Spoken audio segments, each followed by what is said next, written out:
Women don't like men who like them. I'm going to say it again for the people in the back. Women don't like men who like them. Here's what I mean by that. What's going on? It's your boy Al, the electrician, and I'm back with another one. And this one is just going to be about women don't like men who like them. And what does that even mean? Okay. Now, how does that even make any sense? All right. Why would somebody not like, or why would somebody not like someone that doesn't like them back? All right. Here's what I mean by that. Okay. We got to break this down because it's deeper than that. It's not just, it doesn't just simply mean that. All right. Here's what I mean by that. Now, you've ever like talked to a woman, right? And I'm speaking to my men out there. You've ever talked to a woman and you just notice how she's always at first up front everything's cool. It's like that honeymoon phase, right? And then out of nowhere, zero communication like lapses. You're getting your texts ignored. You're not getting back responses, things like that, right? Um,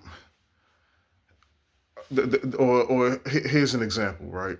Um, Everything's good, like everything's all right. You know, not to say that it's perfect, but for the most part, it's good.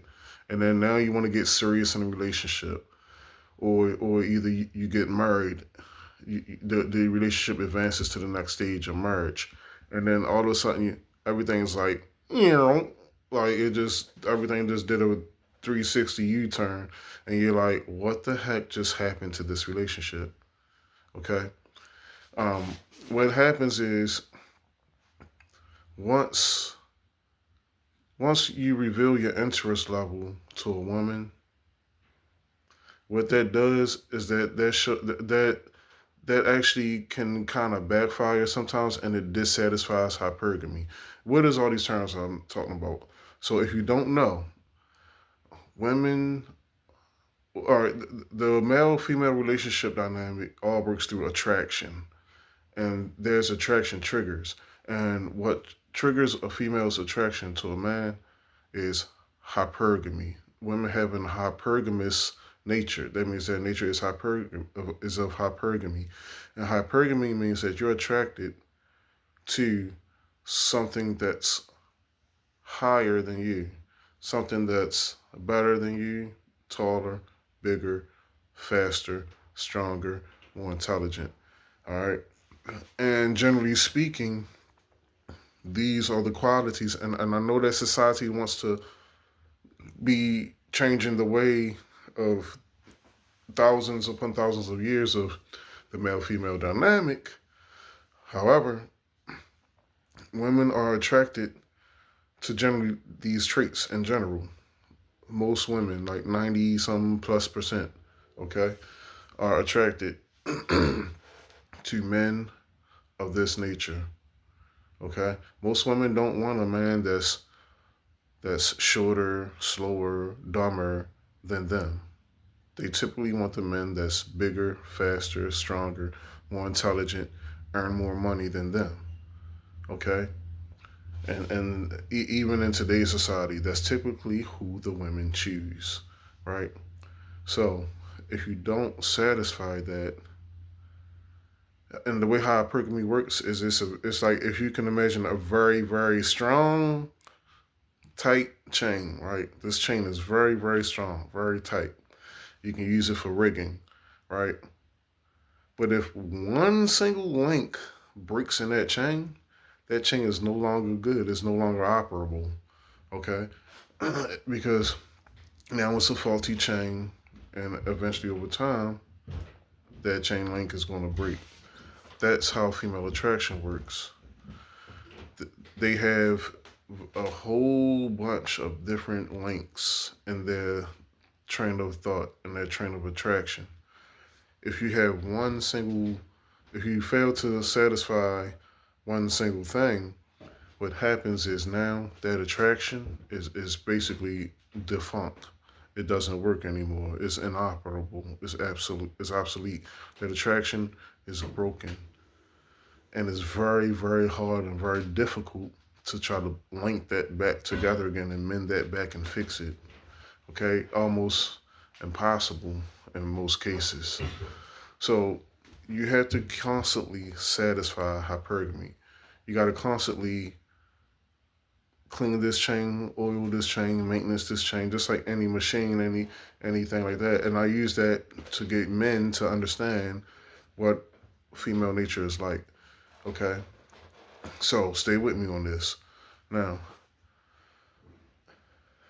if you overinvest yourself, what that does is that subconsciously tells a woman, and it's not that women like they might even push back against this, but look, this is what happens, and they can't help themselves. It's not their fault.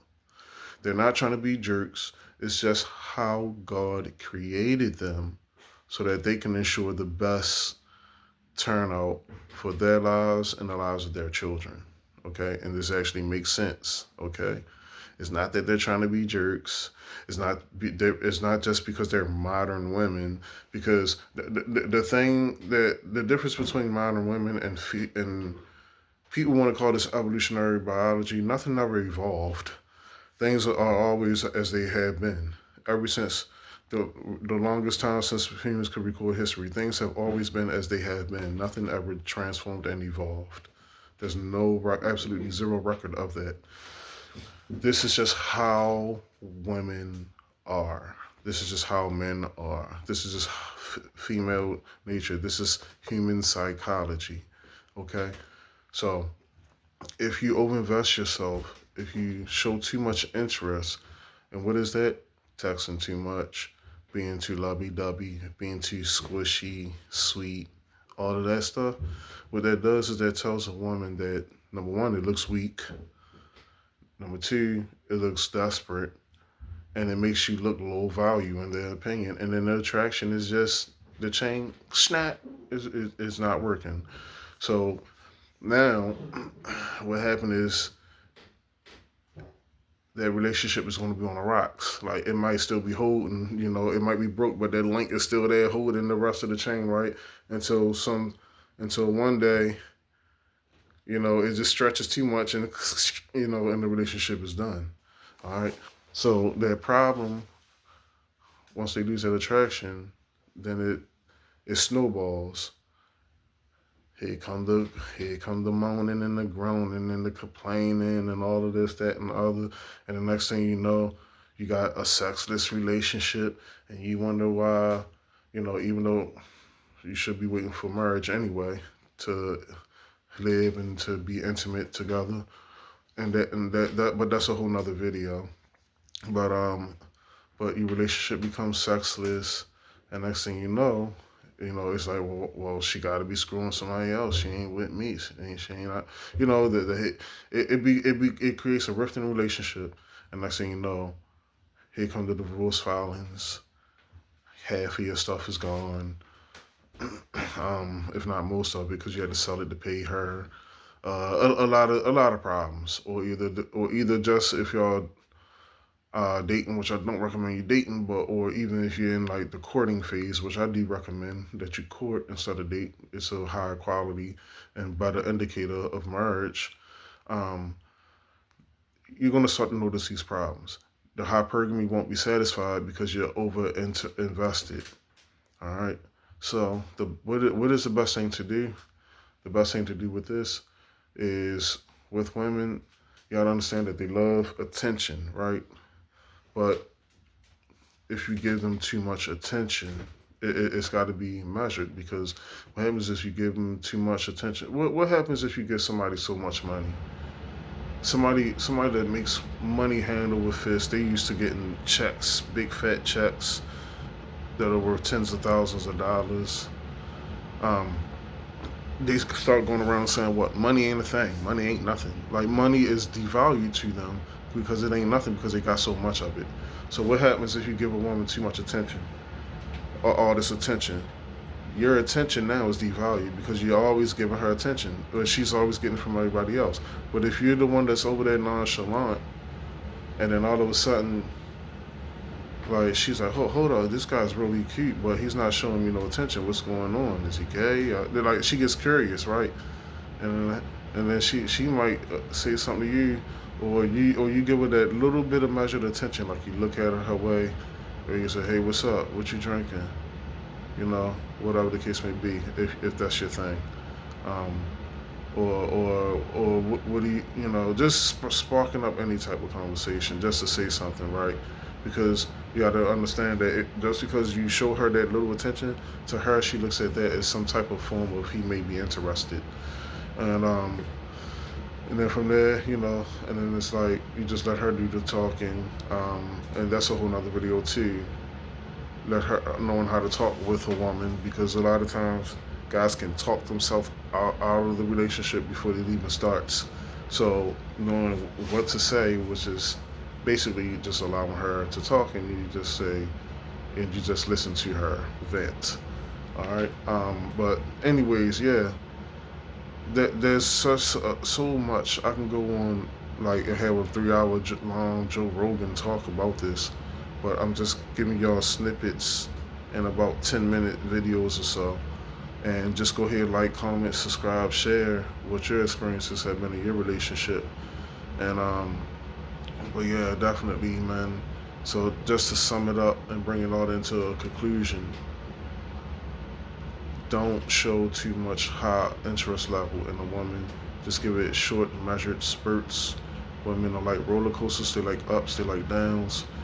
Um, and you just relax, man. Just relax and stop pressing up on these females, because they don't like to be pressed up on.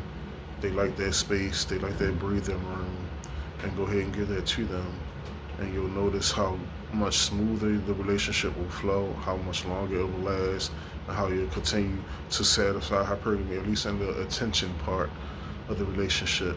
Because women love attention, but measured. Okay, you you can go a few days without texting, and she's happy, double texting you. All right. As opposed to you texting her several times a day, and she like, golly, this guy won't leave me alone. All right. Have a blessed one.